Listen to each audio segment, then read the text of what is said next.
Warm welcome to everyone on this fourth event in the new ACES series on Decolonising Europe. My name is Tasnim Anwar, and together with Dr. Beste Ishlein, we co-organized this series with the Amsterdam Center for European Studies. And in the previous sessions of this series, we've discussed topics like decentering Europe, studying race and racism in international relations, and rethinking European encounters with the Ottoman Empire.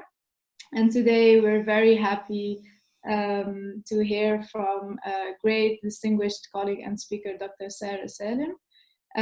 We are very happy to have so many distinguished scholars on this series and to see such an active audience engaging with questions and literature suggestions. Today is also a special edition of the sessions because we have a book interview. So we are very happy that Dr. Sara Salem is today with us to speak about her new book, Anticolonial Afterlives in Egypt, The Politics of Hegemony. Dr. Salem is an assistant professor at the London School of Economics and an editor at the Journals of Sociological Review and Historical Materialism.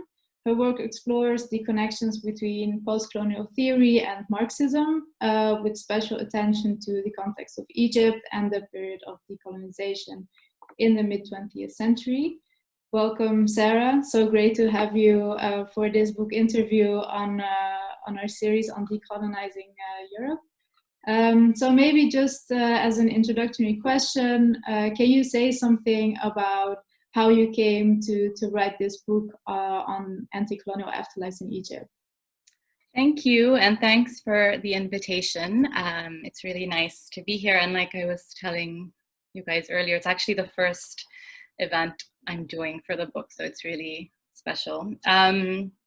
So actually I came to kind of anti-colonialism much later. I think the PhD on which the book is based was much more on contemporary Egypt, so looking at the 2011 revolution and thinking about it using some of Gramsci's concepts. And it was only much later when I was thinking about it afterwards that I started to think much more about the anti-colonial moment. And I think a lot of that is because I became really interested in Gramsci's work on hegemony in particular.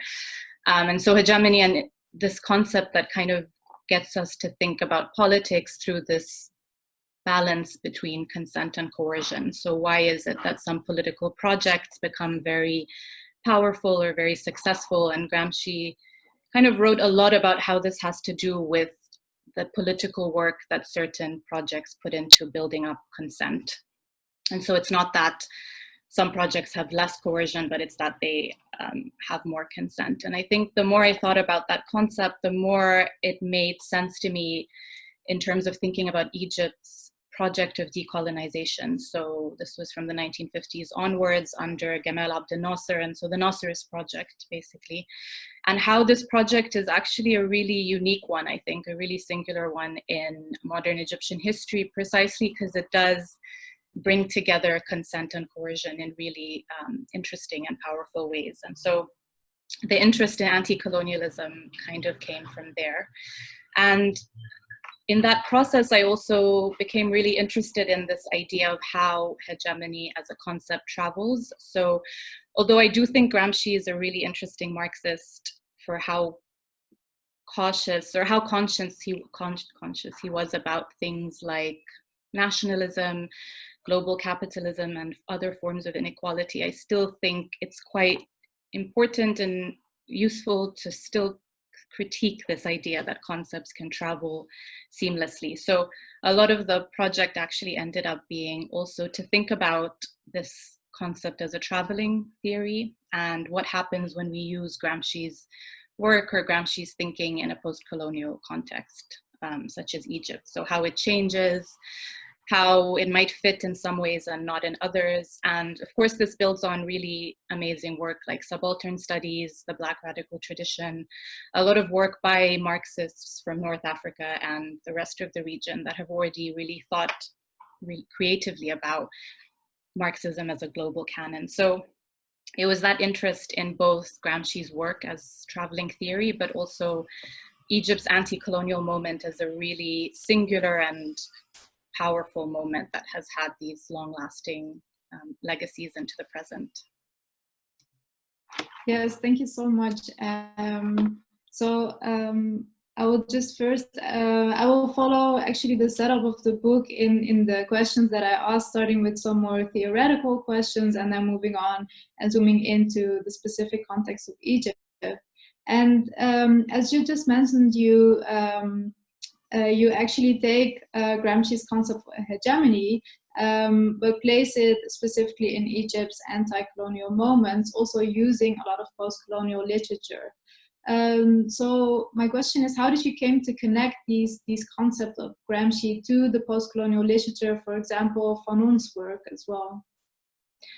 Yeah, that's a great question. I think there have been these debates that have happened for a long time, and I think especially if we look at Marxism as a global tradition or a global set of traditions, there are these long-lasting conversations that have happened between Marxist concepts and post-colonial contexts. And I think what has often been erased from this history is the ways in which those concepts have, stretched or been actually radicalized as they moved to the post-colony and then moved back to the metropole and all of these types of movements. So because of my kind of interest in that global Marxist canon, it seemed important to also think about hegemony in that sense. So what context was Gramsci writing in? And in the book, I talk a little bit about how, his own positionality as a Southern Italian intellectual, I think, also impacted his own writing and made him sensitive to a lot of questions that were also important in the context of Egypt. But still, for me, the pivotal kind of conversation that happens in the book is actually between Gramsci's work and Fanon's work. So a lot of the writing is also thinking about Fanon as one of the most important and influential, I would say, kind of theorists of decolonization, particularly in North Africa. And so it ended up being, while the PhD was very focused on Gramsci, I think the book has been much more about opening up this conversation between these two bodies of work, so anti-capitalism and anti-colonialism, through kind of thinking with Gramsci and Fanon.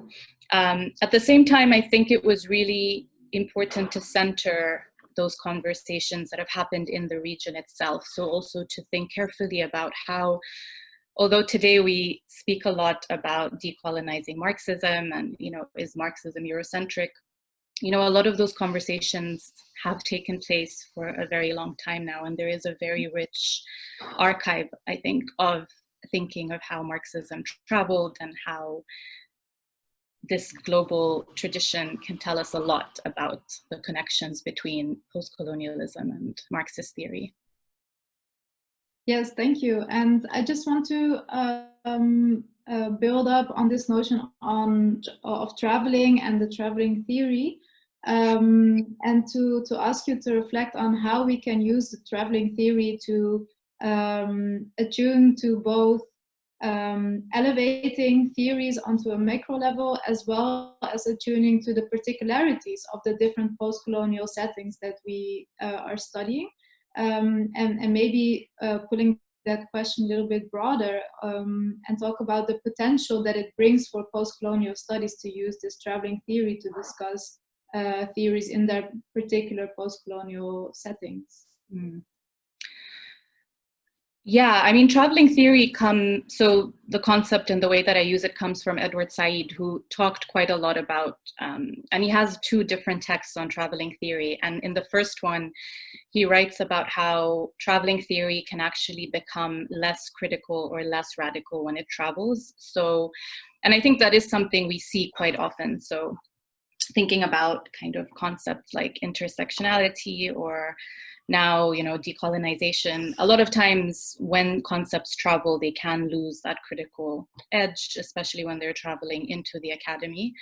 But his second text was really interesting to me because he actually kind of reversed his position and said, it is also possible that when theories travel, they become more radical or more creative. And that was what I was interested in terms of thinking about Marxist concepts in a post-colonial context, because to me, there is something about the coming together of anti-capitalism and anti-colonialism at that moment that produces a very radical form of contestation, or a very radical form of politics that, again, is often erased actually from these global histories of Marxism. So traveling theory, I think, allows us both to think about theory in a really fluid way. So rather than this kind of really fixed idea that there's a framework and we need to just apply it to all of these different cases.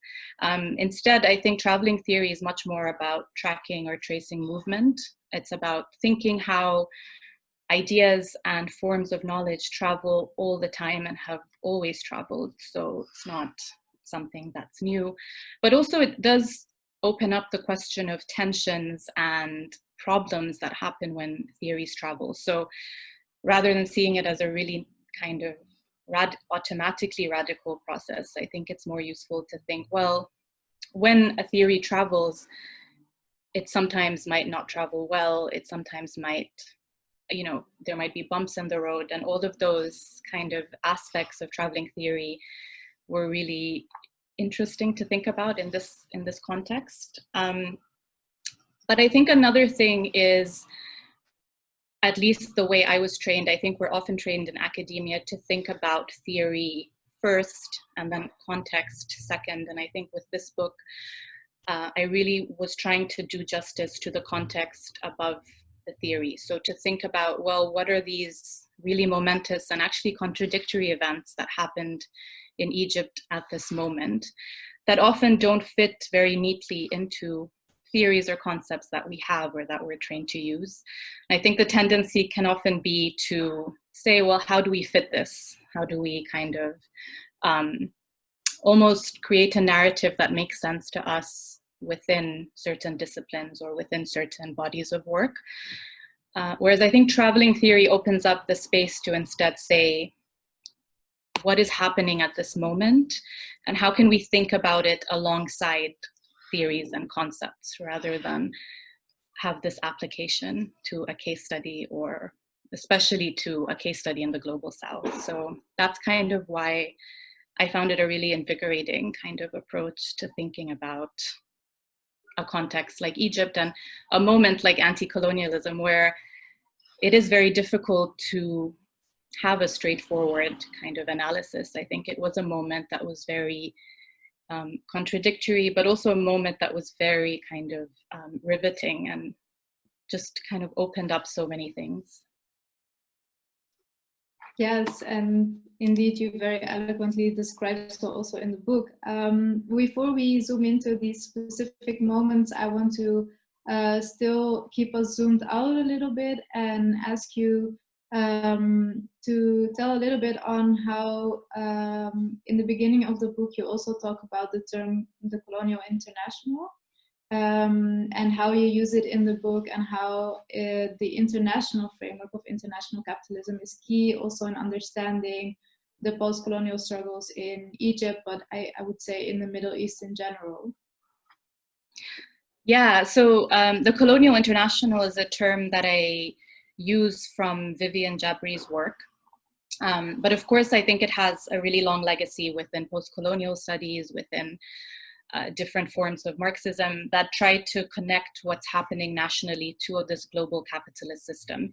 And to me, it was really useful because, especially in Middle East studies, I think there is a tendency to analyze through the lens of the nation. So there's often an analysis of Egyptian politics through what is happening internally within the country. And sometimes I think that has the unfortunate side effect of erasing the effects of global capitalism and the ways in which I think there is still quite a clear international division of labor in terms of things like extractivism, labor exploitation, and these types of things. So the idea of the Colonial International was a way to bring the international sphere into the picture through an analysis of colonial or racial capitalism. And I think for Vivian Jabri, what she was trying to do with the term was also to say, although we had all these liberation movements in the 40s and 50s, the international sphere itself didn't automatically decolonize or become a sphere of decolonization as well. It continued to actually perpetuate colonial dynamics through international institutions, through the nation state form, all of these legacies. And so her work is trying to say, well, how did this colonial international also affect the ability of global south or newly independent countries to challenge capitalism? Because in many ways they were fighting against this very strong global structure. And although I do think that challenge successfully destabilized the colonial international in the 50s and 60s, already by the 1970s, we see the kind of neoliberal counter-revolution happen and this kind of reconstitution of the colonial nature of global capitalism very strongly, which, fingers crossed, we're seeing a moment now where it's I think, challenged quite significantly again. So yeah, I think the colonial international as a term is really useful, or as a concept is really useful to highlight that connectivity between anti-colonialism as not just a purely national movement. And there's a great book, World Making After Empire, that's just come out that also tries to position anti-colonial movements as not just purely national. They were also attempts to change the international sphere. And I mean, just to give an example from Egypt, I think, Nassers' nationalization of the Suez Canal can be read as an intervention in that international sphere. I don't think it should or can be read as just a national event. It was very much about challenging this colonial capital sphere that still existed. Yeah, and maybe then staying on the topic of Nasser and specifically turning to Egypt, the way you talk about Nasser in the book, was wondering how, whether you could elaborate on connecting the post-colonial literature and how that helps to understand the hegemonic project of Nasser that you describe in the book. And moments such as the 6-Day War or the war in 1973, and just how these post-colonial literature understand the hegemonic project differently than previous literatures. Yeah, so I mean, I think the main argument that I make in relation, or in the book, is this idea that the Nassers project, I think, is the only instance of hegemony in modern Egyptian history. So it was a project, and I mean, the reason I came to this is also, as I was working on it, just the question of why Nasserism has such a hold on Egyptian politics, on the Egyptian public imagination, is one that I kept coming back to. So what was it about that moment that seemed quite singular? And to me, it was this balance between, or this careful cultivation of a political project that paid a lot of attention to consent, while also obviously being quite a coercive project at the same time. And I think this hegemony, so a lot of the book is just tracing how the Nasserist project built itself up. So a lot of it, I think, has to do with the way it was able to build on, absorb, but also co-opt anti-colonial radical energies that existed pre-1952. So whether that was from feminist groups, from workers, I mean, there was a lot of kind of mobilization around anti-colonialism before this project began. It was also a project that came at a very particular historical moment, which is this moment of third worldism, of the collapse of empire, that I think was really important for it. But at the same time, I think as a project, it did invest quite a lot into building consent in various parts of society, whether that's through nationalizing industries and building a particular economic project, whether it's through kind of welfare. So, I mean, interestingly, I think a lot of the work we have on welfare states from that moment comes from Europe and the UK, but many post-colonial states also did invest quite a lot into free healthcare, free education, and so on, particularly as an attempt to build this new national project. And also institutions like the Arab Socialist Union, the trade union federations, all of these types of mass societies were really important to cultivating what was a new political project. So you mentioned 1967, and I do think the war with Israel in 1967 and the defeat that happened was the moment in which we see the collapse of this project, although not the collapse of Nasserism. So I think that as an ideological project continued in many ways. But this was the collapse of, I think, a ruling class in a particular project at this moment, and the emergence of something very different in the 1970s. So yeah, I think 67 and then of course 73 were these moments in which consent begins to collapse a little bit, and where coercion, again, the coercion that had already been happening for, since the beginning of the project, I think becomes more visible. Yeah, and indeed, in the book, you also explain how the coercion that we see under the other presidents is not necessarily very increased when we compare it to Nasser's era as a president, but that the level of consent drops significantly. And this is such a fascinating finding, and I was wondering whether you could talk a little bit more about how what has led to this shift, and how Sadat was unable to build this consent among the Egyptian people with such a great contrast to Nasser's political project. Yeah, this is a question that, although I did try to answer in the book, I am still, thinking about, and it would be great to hear people's thoughts on, because I think the Sadat moment, so when Nasser dies and Anwar Sadat becomes president, this moment is also an interesting one, because there is a new powerful project that emerges at this moment, which is Infitah, or like the opening of the Egyptian economy to foreign capital, to the beginning of the neoliberal project. And so in some ways, everything is changing, and it's quite a momentous transformation. But at the same time, I don't know that this, I hope I don't know. I argue that this is not hegemony, though. And I think that the reason I argue that in the book is because I think that the legitimacy for a lot of this transformation that's happening now didn't fall in place the way it did under Nasserism. So where the ideological support for anti-colonialism, for national independent economic development, for a huge public sector, for non-alignment, for all of those pillars of Nasserism, I think was quite significant.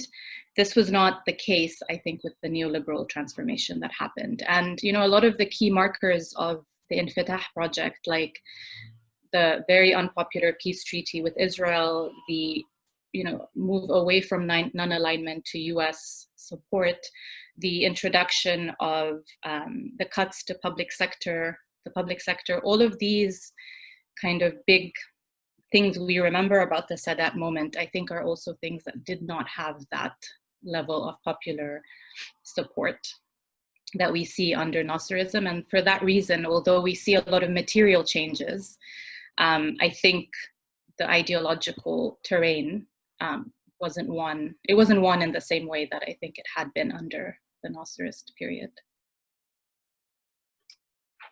Yeah, and in the book you also describe how the ruling class becomes very differently, much more detached from Egyptian society. So I just wanted to zoom in on the role of this ruling or bourgeoisie class that you mentioned. And I think in the book you also describe Fanon's writings on the role of the bourgeoisie class and their role in the success or failure of Hegemonic Project. So just wanted to ask you whether you could elaborate on their role in maintaining power relations, both internationally and domestically in Egypt. Yeah, so I think in this chapter on Sadat, I think a lot with Fanon's idea of the dependent ruling class that emerges in post-colonial context. So his idea that at the moment of decolonization, you have this class that is actually just this middleman between empire and the newly kind of independent nation, whose role is just to reproduce racial or colonial capitalism. And I think what I try to do is to say that the Nasserist ruling class doesn't really neatly fit that classification. I think in some ways it does replicate forms of capitalism, but in other ways also challenges a lot of it. Whereas with Sadat, this is when you really see this, you know, very, it's like a caricature of this very elitist, individualistic, exploitative class that although is Egyptian, is essentially kind of a conduit between neoliberal, like global neoliberalism and Egyptian resources and Egyptian labor and all of this. So to me, that notion of the dependent bourgeoisie or the dependent class that Fanon talks about is one we really start to see come out in the 1970s. And a lot of what I do is trace Egyptian films and novels from that period that often actually focus on this class and really represent it as a class that is very, you know, showy. It's a get-rich-quick kind of class, very individualistic, and very detached from kind of everyday Egyptians or everyday Egyptian life. And I think it's an interesting moment because as time passes, this class becomes more and more kind of more and more a caricature of itself until, of course, by the 2000s and, you know, leading up to 2011, it's even been termed kind of this kind of the cabinets that were in place during the lead up to the revolution, you know, were kind of termed the cabinets of businessmen. These were just all these lines between politics and business and media had become completely blurred into one another. And so it's this kind of class that becomes increasingly clear, but also increasingly powerful, I think, as we get closer to 2011. And so it's this notion of dependency and its role in reproducing dependency that I look at. And this, of course, builds on work by Timothy Mitchell, for example, that looks at how, you know, luxury real estate, how, you know, gated compounds, shopping malls, this whole new area of the economy opens up around this class as well, that physically also begins to separate it from Egyptian society. Yes, and I just also wanted to focus a little bit on the end of the book, in which you draw upon the work of Professor Avery Gordon, and specifically her work Ghostly Matters, because even though the book describes quite a linear sense of what has happened in Egypt over the different presidents and their political project, I'm really fascinated by how the work of Professor Gordon and her concept of haunting kind of challenges this linear thinking of temporality, and you do so as well in the book. And I was just wondering whether you could explain us a little bit more on how this notion of haunting reshapes the relationship between past, present, and future in your work. Yeah, so I read this book by Avery Gordon like almost at the end of when I was writing mine, and I really had this moment of like, I just want to rewrite my whole book now, because this is such an amazing way of thinking about everything. And I did almost, but then I was advised not to, because people said it's that can be your next project, which hopefully it is. So I was really blown away by this idea of haunting, again, because I find that a really fascinating way to think about anti-colonialism and its legacies.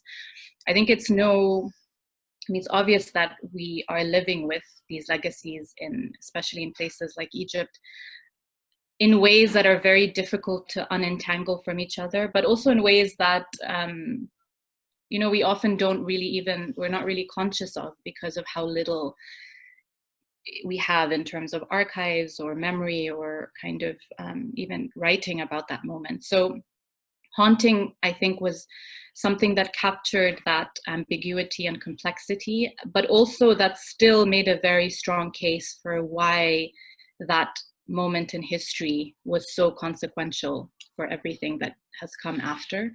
I think in terms of linearity, it does trouble the ways in which we're sometimes taught about history in the region. So particularly, at least in my, growing up and in my own training, there was this idea that, we had Nasser and we had Sadat and we had Mubarak, and like that's how time gets split off.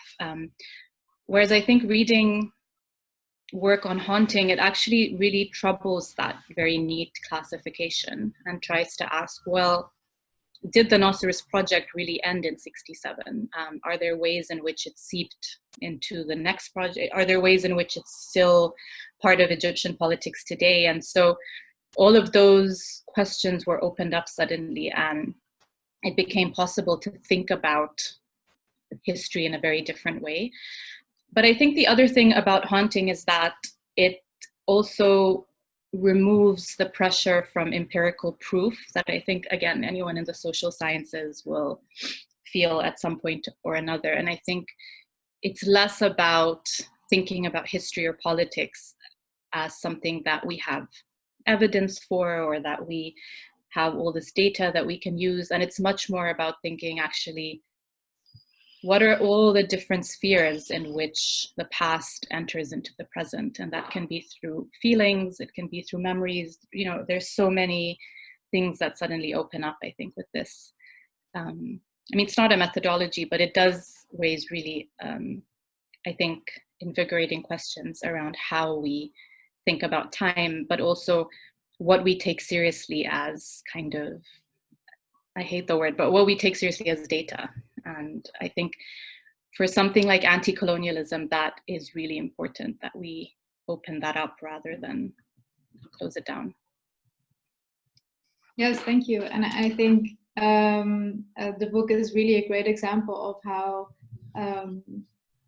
the ambiguous and the complexity of a colonial past can continue to influence in ways that don't necessarily become immediately tangible. And I think this is one of the greatest assets that haunting as a concept offers to social scientists.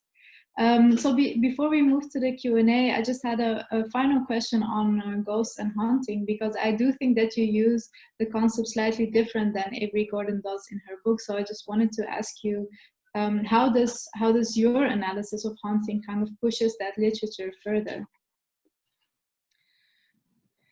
Yeah, I think because I was thinking about haunting through my own project, which I think is how we often come to concepts, I thought I think a lot of Avery Gordon's amazing work is about how moments of social, political, or economic violence haunt the present. So in some ways, these are, questions of unresolved ghosts or specters and so on are really central to her work. And I think, again, coming to the Nassers project, it does that. There is that element of how the coercive nature of the project and the forms of social and political violence it carried out are important to think of as haunting the present. And so, to give one example, the ways in which the left in Egypt was weakened and absorbed and de-radicalized during the 50s and 60s. So ironically, during a moment where we see a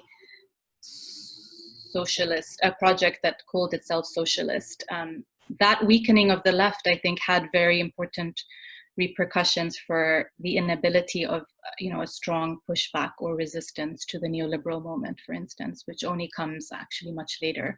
So there is that element of haunting that comes from these moments of social violence. But I also think that projects like Nasserism and probably many post-colonial state projects, although I think it's important to note that they did reproduce, and I talk about this at the end, forms of mastery and forms of colonial ways of being. They also instituted, I think, certain ideas around political economy that have had these repercussions into the present as well. So, for example, the relationship that was created between the state and social services in the 50s and 60s is one that was very difficult for Infitah or Sadat to undo when it came to this neoliberal shift. So I try to think about haunting also as in, are there elements of this project that haunted Egypt in productive ways, or that actually counterintuitively worked to slow down the neoliberal project, or to make impossible a shift away from a common sense that was based around social welfare, around the idea that the state should produce or provide certain services, the idea that countries should have their own national economic programs, all of these pillars of this project. And even though many of them ultimately failed or collapsed, it was almost that promise or that possibility that has been very difficult to shake off, and actually that keeps reemerging. So even in 2011, we do see this language or these ideas around what an Egyptian future could look like that comes from this moment. And so I guess I was trying to ask, is there a way also that we're haunted in ways that are productive and liberatory? But that's an open question. Yeah, thank you. So we have some questions in the Q&A box, and just wanted to kick off with this question by Nora, who asks, you mentioned the role of the non-alignment and third worldism in Nasserism and in the construction of a national project. Today, there is a memory, and one could argue even nostalgia, of Pan-Africanism, not so much Pan-Arabism, among radical intellectuals in North Africa. What do you think of the ways in which the memory of this period is activated in today's struggle in the post-colonial world? Oh, that's a great question. I mean, I think this question of nostalgia is really important because I think I really struggled actually to write this book, because I think when it comes to a figure like Gamal Abdel Nasser, there are these extremes of either nostalgia and romanticism that come around, you know, such a pivotal figure of anti-colonial politics in North Africa. Versus the other end of the spectrum, where there is this tendency, I think, to also see this project as like the reason for everything that's happened in Egypt since, including, of course, the power that the military has in the country today. So it's really interesting to think about the work that nostalgia does, because in some ways it can work to erase some of the contradictions and also the violence that was embedded within these projects. So I think it's a really complex one. I think that on the one hand, it's important for us to, I think nostalgia does something very productive as well, in that a lot of these histories of anti-colonial struggle for a long time have been marginalized, have been erased, especially from actually the global picture. Despite the fact that, of course, they did change the world at that moment, and we wouldn't be living in the world we're living in today without these movements and without those states. So I think there's something really important in the project of recovering and even of holding some form of nostalgia for that period.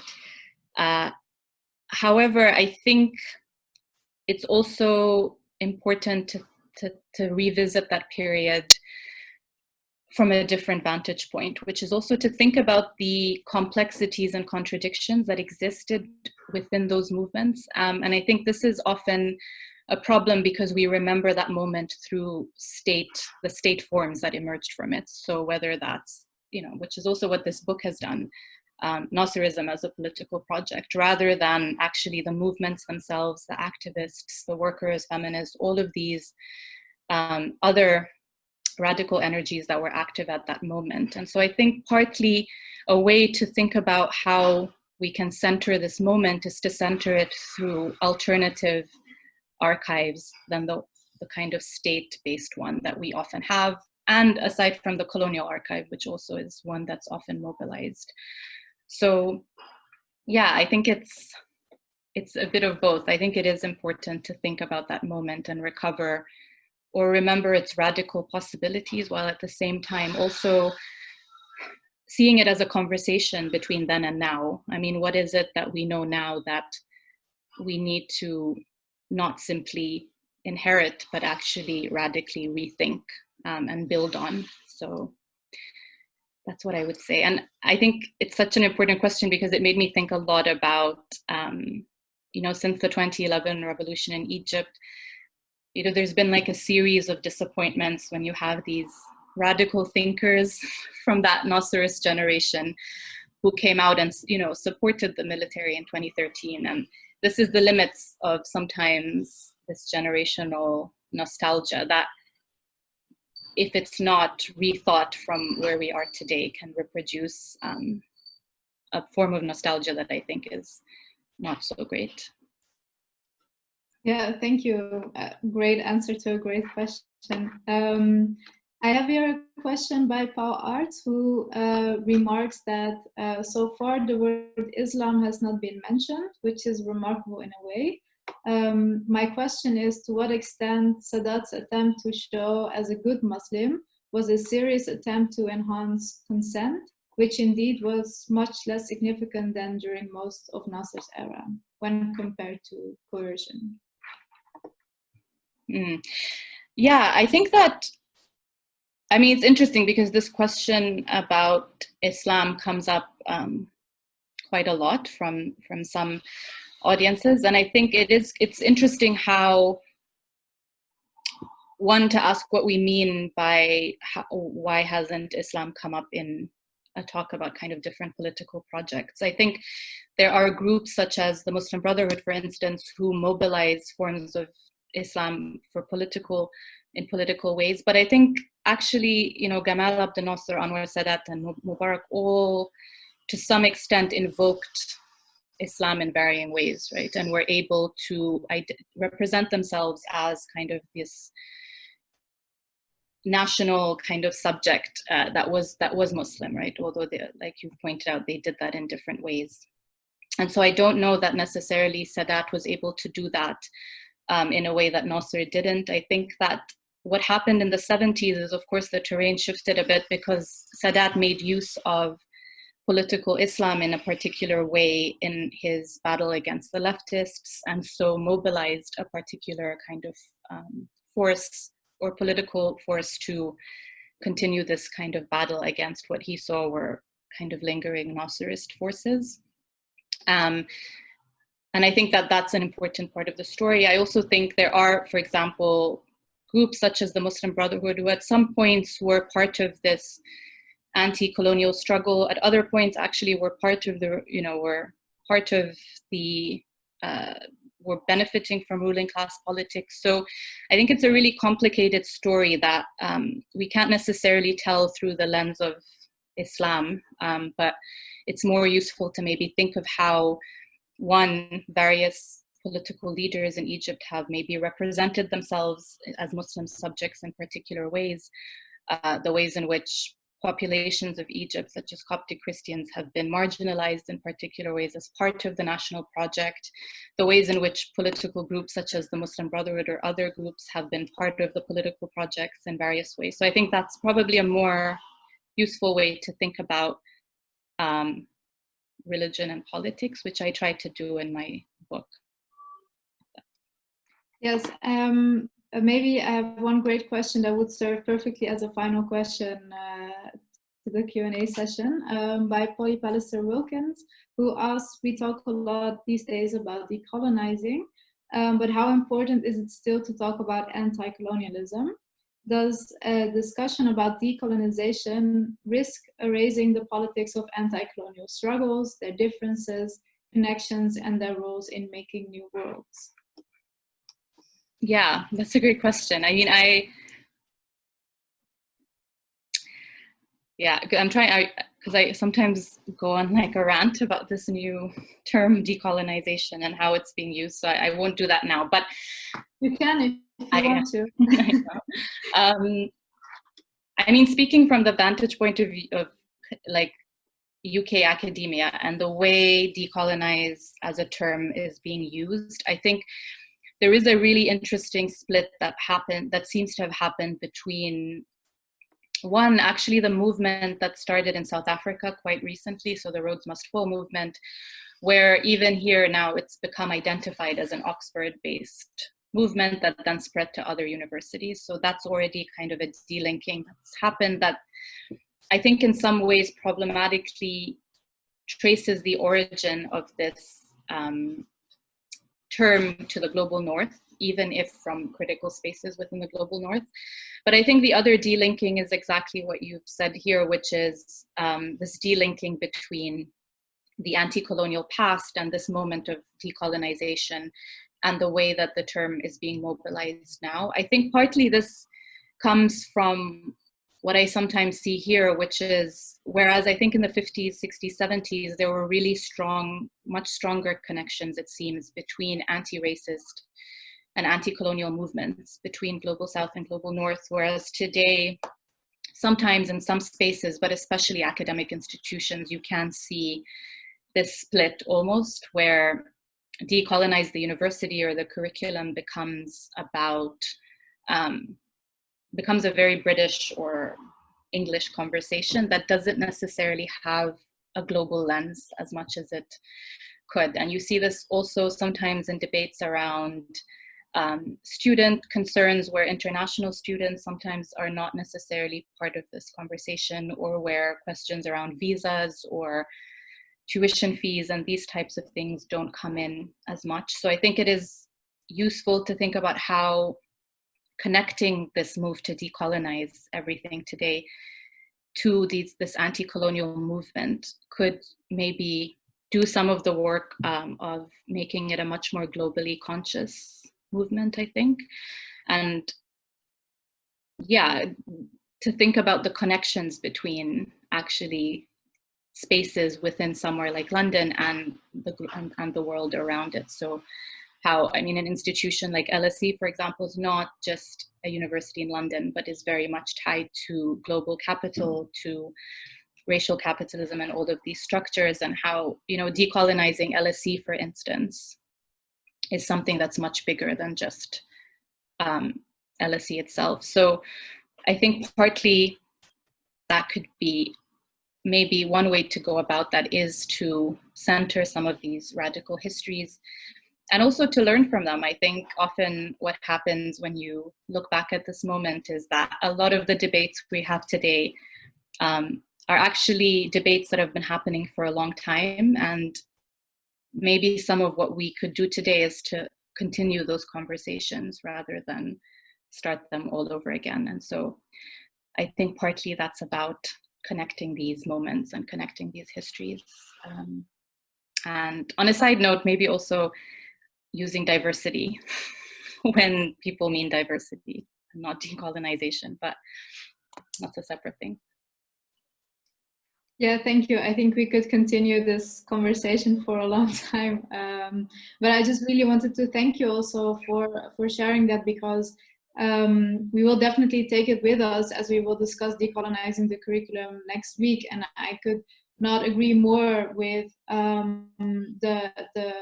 the notion that in these kind of conversations, we need to take into account the bigger global structures around the universities, and also be aware of something that Nivi and Robbie have said during the previous panel, that, you know, it's often still very focused on a kind of English spoken Western notion or interpretation of what academia is. So yeah, I think it's an important addition to the discussion, and one that we will definitely take up next week. And I think we have also now reached the end of this event. And I just want to thank you so much for being with us today. And I really enjoyed discussing with you the book. The book is amazing. I read it with so much pleasure.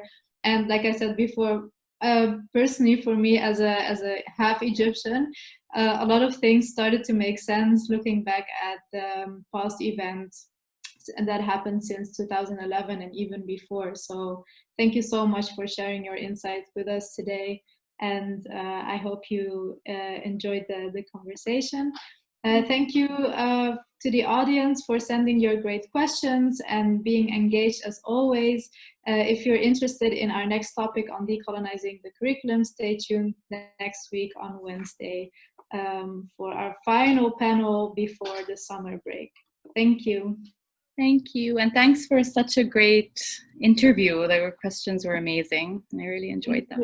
Thanks for all the questions.